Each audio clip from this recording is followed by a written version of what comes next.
नमस्कार, बिहार तक देख रहे हैं आप और आपके साथ मैं हूं हर्षिता सिंह। बिहार के मुख्यमंत्री नीतीश कुमार ने संयोजक पद ठुकराकर सभी को चौंका दिया।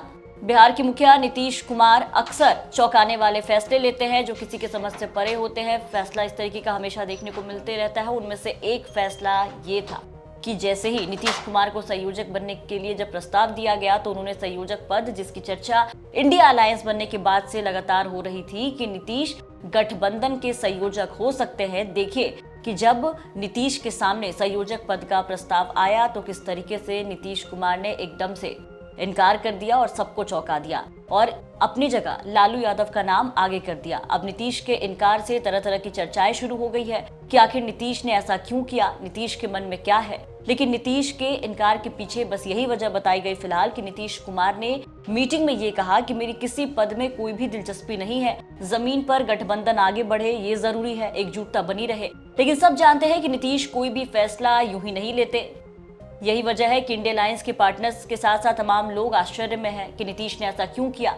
अब नीतीश के मन में क्या है, सीएम कौन सी सियासी खिचड़ी पका रहे हैं, वो आगे क्या बड़ा करेंगे, ये बताने में तो बड़े बड़े राजनीतिक पंडित भी फेल हो जाते हैं। लेकिन नीतीश के ना के पीछे कई कारण हैं जिनको देखते हुए नीतीश ने संयोजक पद से तौबा कर लिया। उनमें से एक कारण ममता बनर्जी बताई जाती हैं, जिनको नीतीश के नाम से हमेशा से ऐतराज रहा। पिछली मीटिंग में भी आपने देखा कि उन्होंने मल्लिकार्जुन खड़गे का नाम आगे किया था, जिससे कि चर्चा ये चलने लगी कि नीतीश इस प्रस्ताव से गुस्सा होकर के मीटिंग से चले गए। नाराज होकर के दिल्ली में हुई मीटिंग से नीतीश कुमार निकल गए थे। हालांकि नीतीश से जब बाद में सवाल किया गया नाराजगी को लेकर के तो उन्होंने इस बात का खंडन किया। लेकिन कल मीटिंग में सूत्रों के हवाले से ये जानकारी सामने आई कि सीताराम येचुरी सहित बैठक में शामिल सभी दलों के जो नेता थे उन्होंने नीतीश कुमार के नाम पर प्रस्ताव रखा। उसी वक्त राहुल गांधी ने कह दिया कि नीतीश कुमार के नाम पर ममता बनर्जी सहमत नहीं है, वो नहीं चाहती कि नीतीश कुमार संयोजक बने।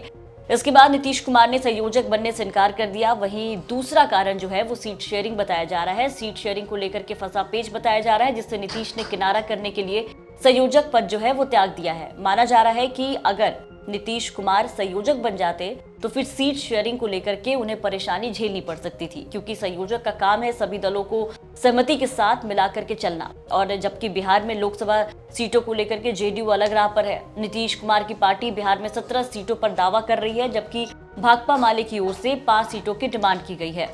वही सीपीआई की बात करें तो सीपीआई 3 सीट मांग रही है। कांग्रेस ने 9 से 10 सीटों पर अपना दावा किया है। जेडीयू पहले कह चुकी है कि वो अपनी 16 सीट नहीं छोड़ेगी, उनके 16 सीटों को छोड़कर बाकी बचे सीटों पर सब आपस में बांट ले, क्योंकि 16 सीट जो है वहां से उनके सांसद है और इसके अलावा वो 17 सीटों पर दावा कर रही है। फैसला आरजेडी को करना है।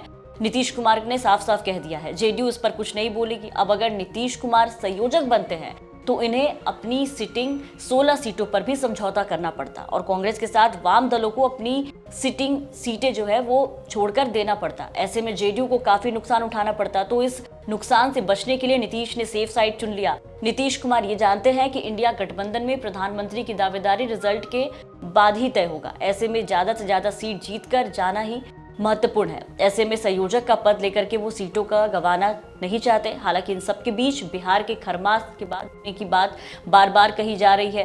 बिहार में खरमास के बाद किसी बड़े सियासी खेल के संकेत जो है वो साफ दिखाई दे रहे हैं। ऐसे में देखना होगा कि बिहार की सियासत क्या नया मोड़ लेती है। आपको क्या लगता है, कमेंट करके जरूर बताएं। बिहार की तमाम खबरों के लिए बने रहे बिहार तक के साथ।